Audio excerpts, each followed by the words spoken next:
ദൈവനാമത്തിൻ്റെ മഹത്വം ഉണ്ടായിരിക്കട്ടെ. ഇന്ന് ഈ പ്രഭാതത്തിൽ നമുക്ക് ഒരുമിച്ച് ദൈവവചനവുമായി നിൽക്കുവാൻ ദൈവം തന്ന കൃപയോർത്ത് നന്ദി കരേറ്റി സ്തുതിക്കുന്നു. ഇന്നത്തെ നമ്മുടെ അല്പസമയത്തെ ചിന്തയ്ക്കായി നമ്മൾ തിരഞ്ഞെടുത്തിരിക്കുന്ന വേദഭാഗം യെശയ്യാ പ്രവാചകന്റെ പുസ്തകം 22-ാം അധ്യായം മുതൽ 24-ാം അധ്യായം വരെ.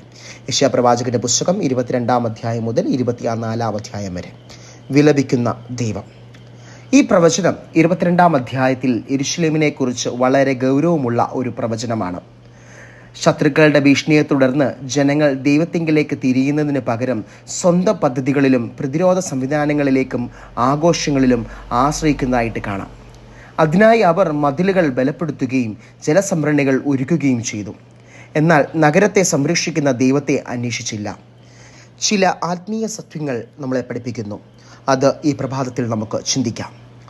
സൃഷ്ടിയെ വീക്ഷിക്കുകയും ശിക്ഷിക്കുകയും ചെയ്യുന്ന സൃഷ്ടിതാവ്. സൃഷ്ടാവിൻ്റെ നിരന്തര നിരീക്ഷണത്തിലാണ്. അതിനാൽ ദൈവത്തെ മറിച്ച് നമുക്കൊന്നും ചെയ്യുവാൻ സാധ്യമല്ല.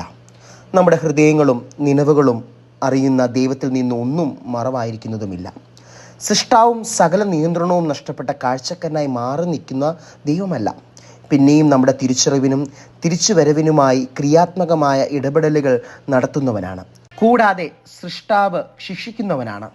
ശിക്ഷ നശിപ്പിക്കുവാനല്ല, പിന്നെയോ കൂടുതൽ അപകടങ്ങളിൽ നിന്ന് പിന്തിരിയുവാനും ചില തിരുത്തലുകൾ നടത്തുവാനുമാണ്. ദൈവഹിതത്തിന് വിരുദ്ധമായി പ്രവർത്തിക്കുകയും ദൈവിക മുന്നറിയിപ്പുകൾ അവഗണിക്കുകയും ചെയ്ത് ശിക്ഷകൾ നാം സ്വയം ഏറ്റുവാങ്ങുകയാണ്.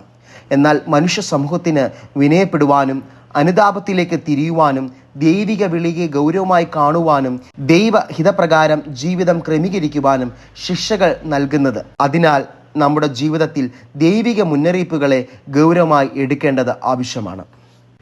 രണ്ടാമതായി, സൃഷ്ടിയെ രക്ഷിക്കുന്ന സൃഷ്ടാവ്.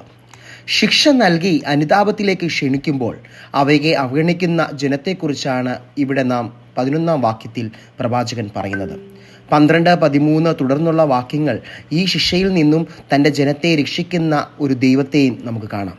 കാരണം ദൈവിക ശിക്ഷണത്തിൻ്റെ പരിണിത ഫലം നാം അനുഭവിക്കേണ്ടി വന്നാലും അത് അന്ത്യമല്ല. സൃഷ്ടിയെ രക്ഷിക്കുക എന്നത് ദൈവിക പദ്ധതിയുടെ ഭാഗമാണ്. അത് നാം തിരിച്ചറിയുകയും അനുതാപ ഹൃദയത്തോടെ ദൈവത്തിങ്കിലേക്ക് തിരിച്ചു വരികയും ആയതിൽ അനുതാപത്തോടെ ജീവിപ്പാൻ ദൈവിക രക്ഷയെ പ്രാപിക്കാനും നമുക്ക് ഇടയാവണം. അതിനായി ദൈവം നമ്മെ സഹായിക്കട്ടെ. സ്വർഗസ്ഥ പിതാവേ, ഇന്നത്തെ ഈ ദിവസത്തിനായി അങ്ങേക്ക് നന്ദി പറയുന്നു. ഞങ്ങളുടെ വഴികൾ അങ്ങ് പ്രകാശിപ്പിക്കുകയും ഞങ്ങളുടെ ഓരോ പ്രവൃത്തികളും അങ്ങയുടെ സാന്നിധ്യം കൊണ്ട് ഞങ്ങളെ അനുഗ്രഹിക്കുകയും ചെയ്യണമേ. എല്ലാ ആശങ്കകളും മാറ്റി ഞങ്ങൾക്ക് സമാധാനവും ജ്ഞാനവും നൽകി ഈ ദിവസം മുഴുവൻ കൂടെ ഇരിക്കണമേ.